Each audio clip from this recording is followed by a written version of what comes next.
அனைவருக்கும் வணக்கம். இந்த வீடியோவில் எதை பற்றி பார்க்க போகிறோம் அப்படின்னா, டிஜிலாக்கரோட செக்யூரிட்டி பின், அதாவது பாஸ்வேர்டு மறந்துடுச்சு அப்படின்னா அதை எப்படி ஈஸியாக ரீசெட் பண்ணலாம் அப்படிங்கிறத பற்றி இந்த வீடியோவில் பார்க்க போகிறோம். நான் இப்போ கூகுள் குரோமில் தான் ஓப்பன் பண்ணியிருக்கேன். நீங்கள் டிஜிலாக்கர் அப்ளிகேஷனில் ஓப்பன் பண்ணாலும் இதே மெத்தட் தான். கூகுள் குரோமில் டிஜிலாக்கர் அப்படின்னு சொல்லி என்ட்ரு பண்ணிக்கோங்க. அதில் பார்த்தீங்கன்னா ஃபஸ்ட்லேயே டிஜிலாக்கர்னு வந்துடும். அதை கிளிக் பண்ணி ஓப்பன் பண்ணிங்க அப்படின்னா டிஜிலாக்கரோட ஹோம் பேஜ் வந்துடும். இதில் ரைட் சைடில் மேலே பார்த்தீங்கன்னா சைன்இன் அப்படின்னு ஒரு ஆப்ஷன் இருக்குது. அதை கிளிக் பண்ணிக்கோங்க. அடுத்த பேஜ் ஓப்பன் ஆகும். அதில் ஃபஸ்ட்டில் மொபைல்னு இருக்கும். ரெண்டாவதாக பார்த்தீங்கன்னா யூசர் நேம் ஆதார்னு இருக்கும். இதில் ஆதார் நம்பரை வச்சும் ஓப்பன் பண்ணிக்கலாம், யூசர் நேமை வச்சும் ஓப்பன் பண்ணிக்கலாம். ரெண்டுக்குமே பார்த்தீங்கன்னா பாஸ்வேர்டு நம்பர்ஸில் மட்டும்தான் இருக்கும். 6 டிஜிட்டில் செக்யூரிட்டி பின்னு இருக்கும். ஸோ அது மறந்துடுச்சு அப்படின்னா அதை எப்படி ரீசெட் பண்ணலாம் அப்படிங்கிறத இப்போ பார்க்க போகிறோம். அதுக்கு கீழே பார்த்தீங்கன்னா ஃபார்கட் செக்யூரிட்டி பின்னு இருக்குது. அதை கிளிக் பண்ணிக்கலாம். அடுத்த பேஜ் ஓப்பன் ஆகும். இதில் உங்களோட ஆதார் நம்பர் அல்லது ஆதாரில் ரிஜிஸ்டர் பண்ணியிருக்க மொபைல் நம்பர் ரெண்டில் ஏதோ ஒன்று என்ட்ரு பண்ணிக்கோங்க. உங்களோட ஆதார் நம்பரை என்ட்ரு பண்ண உடனே கீழே பார்த்தீங்கன்னா உங்களோட டேட் ஆஃப் பர்த் கேட்கும். அதுவும் கரெக்டாக பார்த்து ஆதாரில் இருக்க மாதிரி என்ட்ரு பண்ணிக்கோங்க.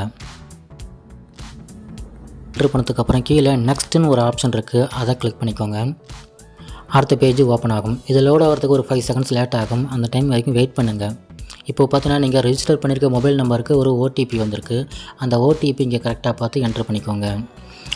இந்த ஓடிபி கரெக்டாக காப்பி பேஸ்ட் ஆகலான்னா கரெக்டாக பார்த்து மேனுவலாக என்ட்ரு பண்ணிக்கோங்க. ரெஜிஸ்டர் பண்ணியிருக்க மொபைல் நம்பருக்கும் போகும், டிஜிலாக்கரில் கொடுத்துருக்க மெயில் ஐடிக்கும் போகும். இந்த ஓடிபியை மேனுவலாக என்ட்ரு பண்ணி வச்சு இப்போ கீழே வெரிஃபைன்னு இருக்குது. அதை கிளிக் பண்ணிக்கோங்க. இப்போ பார்த்தீங்கன்னா செட் 6 டிஜிட் செக்யூரிட்டி பின்னு கேட்டிருக்காங்க. ஸோ இந்த டிஜிலாக்கருக்கு பாஸ்வேர்டு இந்த செக்யூரிட்டி பின்னு தான். இது உங்களுக்கு பிடிச்ச மாதிரி 6 டிஜிட்டில் கரெக்டாக என்ட்ரு பண்ணிக்கோங்க. நான் எனக்கு தேவையான செக்யூரிட்டி பின்னை என்ட்ரு பண்ணிட்டேன். கீழே சப்மிட்னு இருக்குது. அதை கிளிக் பண்ணிக்கலாம். இப்போ பார்த்தீங்கன்னா please enter pin different from the previous ஒன்றுன்னு இருக்குது. நான் இதுக்கு முன்னாடி போட்டிருந்த பாஸ்வேர்டை தான் போட்டிருக்கேன், அதனால் இதை எடுத்துக்கல. ஸோ புதுசாக செக்யூரிட்டி பின்னை என்ட்ரு பண்ண சொல்லுது. புதுசாக என்ட்ரு பண்ணிக்கலாம். நான் புதுசாக செக்யூரிட்டி பின்னை என்ட்ரு பண்ணிட்டேன். கீழே சப்மிட்னு இருக்குது. அதை கிளிக் பண்ணிக்கலாம். மேக்ஸிமம் இப்போது எடுத்துக்கும். இப்போ பார்த்தீங்கன்னா சக்ஸஸ்ஃபுல்லாக செக்யூரிட்டி பின்னை செட் பண்ணியாச்சு.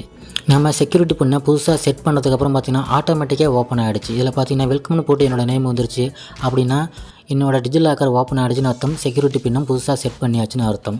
ஓகே ஃப்ரெண்ட்ஸ், இப்படி தான் மறந்து போன செக்யூரிட்டி பின்னை ஈஸியாக ரீசெட் பண்ணுறது டிஜிலாக்கரில். இந்த வீடியோ எல்லாருக்கும் பிடிச்சிருக்கும்னு நினைக்கிறேன். இந்த வீடியோ பிடிச்சிருந்தால் லைக் பண்ணுங்கள். இது சம்மந்தமாக ஏதாவது டவுட் இருந்தால் கமெண்ட் பண்ணுங்கள். இந்த மாதிரி வீடியோஸ் நம்ம சேனலில் அடிக்கடி வரும். மறக்காமல் சப்ஸ்கிரைப் பண்ணுங்கள். தேங்க்யூ.